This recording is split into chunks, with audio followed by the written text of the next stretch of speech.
All right. So today we have one of our newest members of the Agent Accelerator program, James. So James, go ahead and share a little bit about who you are and where you're located. Yeah, James Miller from California, Sacramento. I'm in Elk Grove right now. Been in the industry for, oh my gosh, almost 14 years now, kind of off and on. Really been full time with it for 3 years. Before that, I was in the automotive industry. I was started off as a mechanic for maybe 4 or 5 years, and then went on to writing service at the counter, and then just most recently as a service director for Toyota and Nissan, and just kind of got burnt out with that. It was good money, but it was 60 hours a week for basically a cap on what you can make. So I've always done life insurance on the side, and one of my buddies started with where I'm at now, and kind of just went full time and been doing pretty well. And I was getting leads, just like everybody else in the brokerage was, direct mail and Facebook and the internet leads and all that type of stuff. And I was spending a good amount of money on it. And then I discovered you guys, and it's been pretty good. Awesome. So yeah, thanks for sharing that, man, and welcome to the call. I just want to take a quick step back. So you said you were getting burnt out. I guess can you kind of elaborate on like what was going on then? As far as like the leads or the last industry. The last industry you were in before you got into Oh, life insurance. Yeah. yeah, it was just waking up at 6 a.m. or being there by 6 a.m. and then leaving at 7 p.m. every single day and taking home 5-6 grand after taxes. It's just 5-6 days a week. It's just it's a grind, and I just really felt like I could do more with my time. Um, and like I said, I've always done life insurance on the side, and I just felt like it was a good time for me to step away from that. It's just time is a big thing for me. I respect I want my freedom to be able to do the things I need to do to get ahead, and being stuck at a 9 to 5 like that is just it's just not happening. Yeah, for sure. Totally understand that. And so you say you were doing it all the side on the side. What was the thing that made you just kind of go all in on it? Where was that breaking point where you just like finally like, all right, I'm gonna move on and I'm gonna really see if this is something that I want to do full time, right? Because you say you've been doing it on and off. Yeah. When did you just finally go all in with insurance? Honestly, it was funny. We were having a meeting with all the managers. It was a general manager and everything, and he said to everybody, he said, if any of you ever wake up every single day dreading to go into work, just quit. There's no point in living your life like that. And I literally woke up the next day and I walked in his office and I quit. And he says, "What are you doing?" And I says, "You honestly said that, and it just resonated with me." And I'm 20, I was 27 at the time. I just had to just stop and just give life insurance, and just all in on life insurance, just give it a shot before it's too late. So that was like the breaking point. I was already kind of like, my gosh, I'm spending so much time here. I'm dreading it every day. I wake up, I'm like, oh my gosh, another 12-hour day for nothing, and just customers yelling at me all day, fix their cars and all this stuff. And then he said that, and I was just like, you know what, he's right. I just got to just go all in and just and take a leap of faith, and kind of not even give. I didn't even give my 2 weeks notice in. It was more of like, burn the ships. I don't Yeah. want for me to be like, yo, hey, I didn't make it. It didn't work out. I'm coming back. I wanted me to like respectfully burn the bridges. So he's like, no, you did me dirty last time. You're not coming back. I wanted Yeah. me to not have a way to go back to the automotive industry, because that's what it always was. It was me just doing insurance. That didn't work out for a couple of weeks. I'm going back to automotive, and I spent another 6 months there. And it was just an ongoing battle that I had that bridge to go back. But I think me just getting rid of that bridge was crucial. Yeah. This is very interesting, right? Because this is some things that we deal with in the insurance business and then with your customers also, where burning the ships, right? You keep having the safety net, but that safety net is also keeping you where you are. You're stagnant, Yeah, where you can't grow. But when you burn the ships, you don't have another choice. Like this is the only option, is option A, right? So you yeah, have to make it exactly. work. And what Yeah. that does is that really shows you what you're capable of. But I want to kind of circle back to another thing. It's like there must have been some kind of nervousness or fear, right? Like that's there when you're going all in on something. And I talk about that with life insurance agents too. Like that's never going to go away, but that shouldn't stop you from taking the next step. You know, that fear is kind of a good thing. That butterflies in your stomach is kind of a good thing. That means you're getting outside of your comfort zone. You're growing, right? And so kind of walk me through, what was that like going, just burning that bridge and then going all into insurance? Because, it was 5, 6K per month, but again, it was consistent coming in. But when you remove that, now it's like, what kind of pressure did you put on yourself? It was a lot, and there was bills, there was finances, there's my, the biggest thing was my family, right? It was the family, my parents, my brothers. Like, you're so stupid. You're 27 as a service director at a big dealership, one of the biggest dealerships in California. Like, what are you doing? And I'm just like, I'm just not happy. And it was more of, the biggest thing was pressure of the family. They just didn't believe in life insurance industry. They just didn't believe anything that I wanted to do, as far as leaving the automotive industry. Because, I spent, 40,000 on school to become an automotive. I have a degree in automotive technology. It's just what I've done my whole life. And it was hard for me to do that.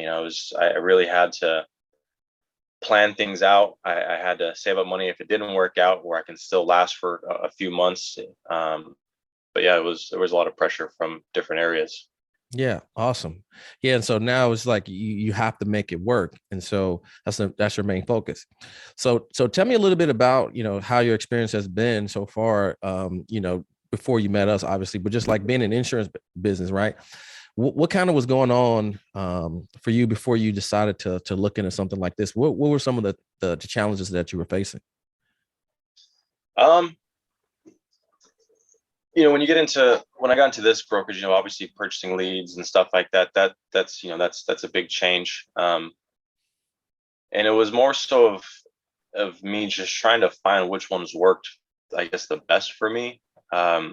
I always did pretty well on it, but my biggest issue was starting to be being locked into one place. I was when the leads that I was getting, it's like a territory. You have to sit there, and you can't basically you can't go get leads anywhere else, because that's where your campaign is. And it was expensive, and then the return that I was getting on them was just wasn't um, it wasn't good. So that was the biggest hurdles. Is that what you were asking, or? Yeah, just like, because I mean, everybody's experience is different, right? Everybody has a symptom of something that they're looking for that it just isn't adding up, right? Like the process may work, but it may not work as efficiently, especially when you're looking at it from a profitability standpoint. So if that's the case, then you were probably looking for something that was a little bit more efficient and a little bit more of an ROI, right? Yeah, the biggest thing was the no shows. I mean, no shows are part of the business, but getting no show when you're driving,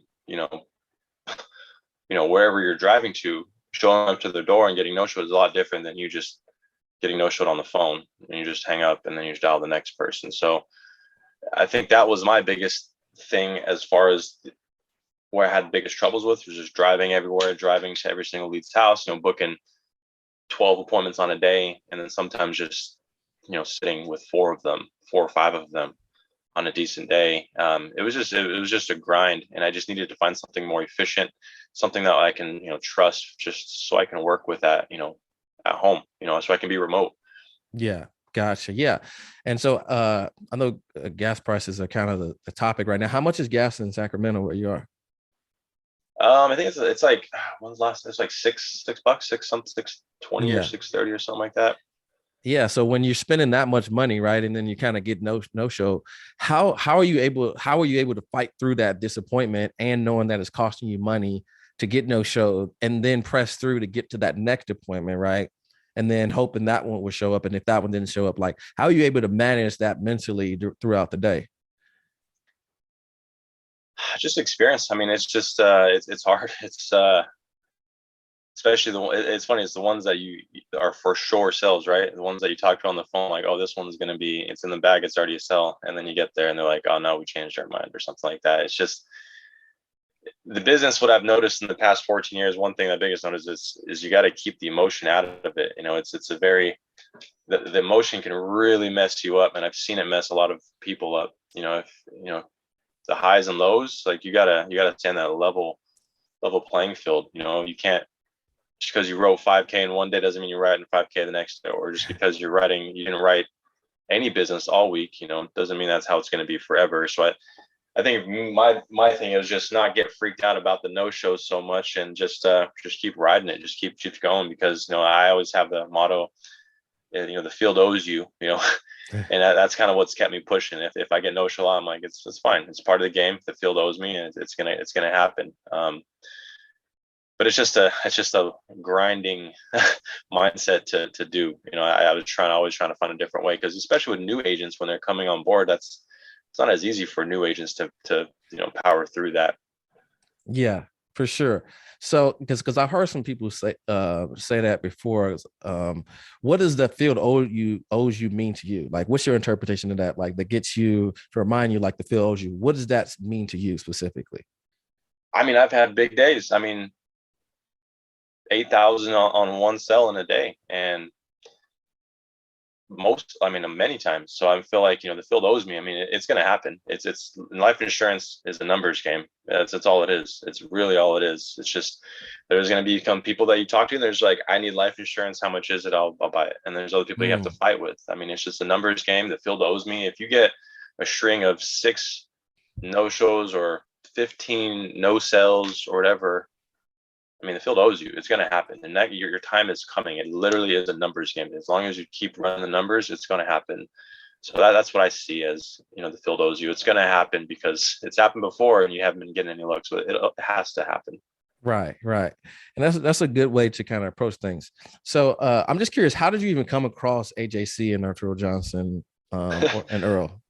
It was you, actually, man. It was you always posting things, and I was just like, why is this guy always on my feed? And I didn't even know it was life insurance. Like, I just saw you on my thing, and I just kept, I'm like, and this ad is just constantly on my feed. So I clicked on it, and then I just started like just following you.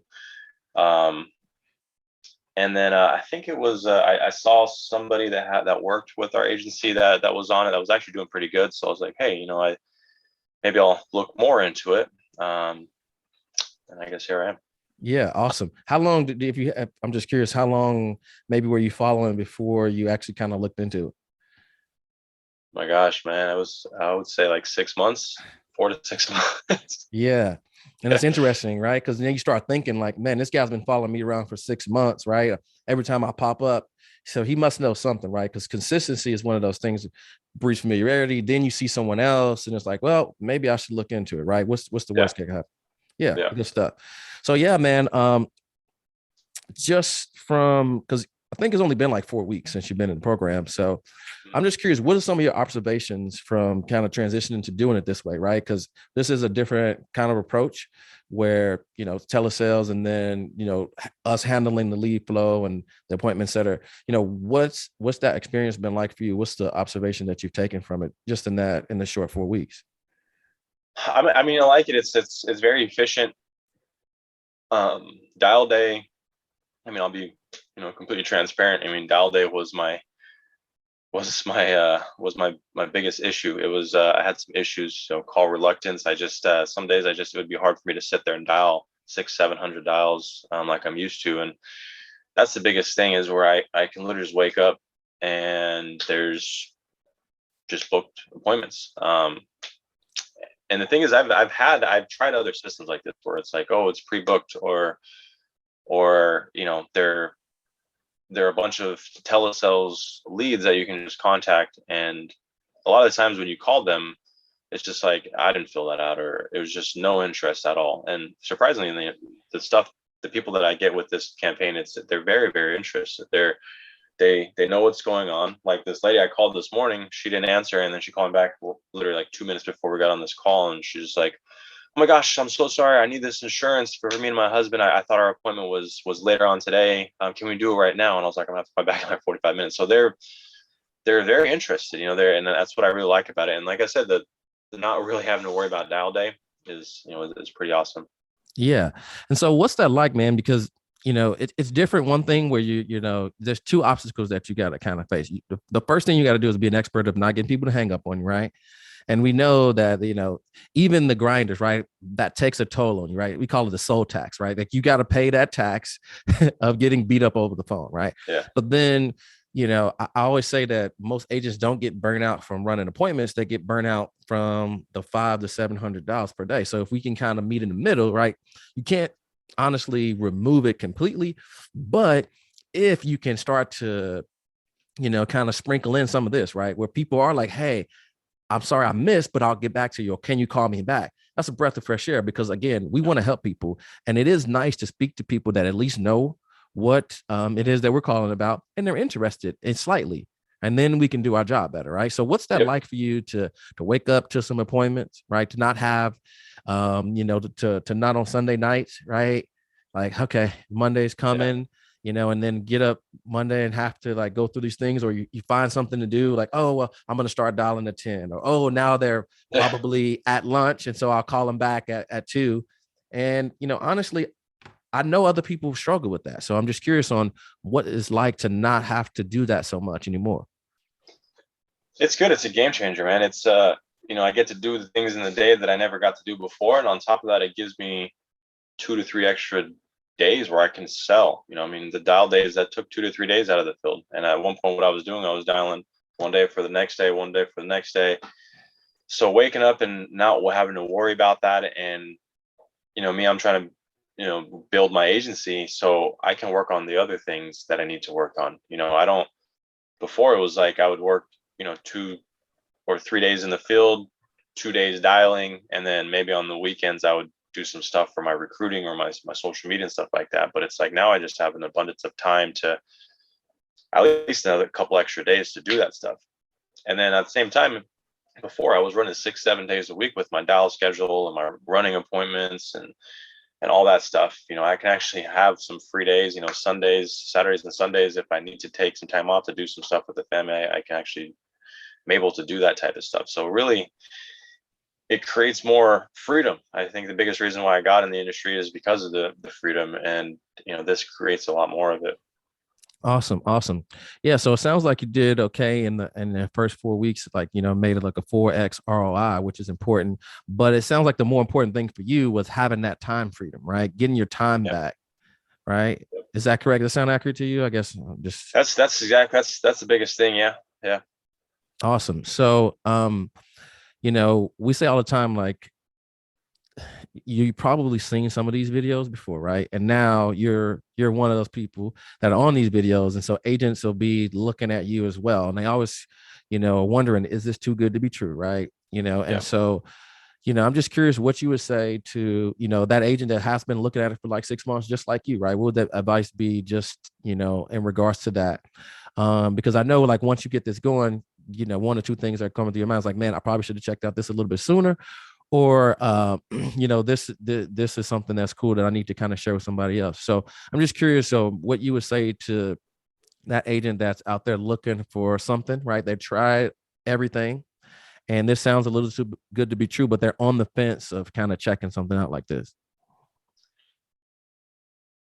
I mean, just do what I did. I mean, I've tried a million different things, and it was hard for me to make a decision. So just do your due diligence. I mean, if you just look at some of the testimonials, just watch all the videos that you've posted on your Facebook. There's a lot of people in many different brokerages that are making it happen, and just testimonials. There's proof that it's happening. And I mean, what's the worst case? What's the worst that can happen? You get 400 leads and you can't sell 5 of them. I mean, that's pretty ridiculous. I mean, it's 5 of them will get you your money back on the leads. I mean, that's 400 leads and you can't sell 5 of them. I mean, I'm not sure if you should be in the industry, um, realistically. So, I mean, it's honestly, what else do you have to lose? I mean, it's a good opportunity to change the way you do business. I mean, completely telesales, it's completely remote. I would say I would highly recommend it. Yeah. I mean, I was on the fence for 6 months, and like I said, like you just said, I regret I should have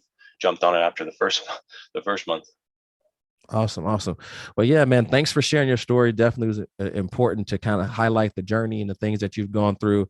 And we're looking forward to seeing you at the event and following your success. So if anybody has any questions about the process, obviously you can reach out to them. A lot of agents will be able to see this video. So thanks for sharing and take care.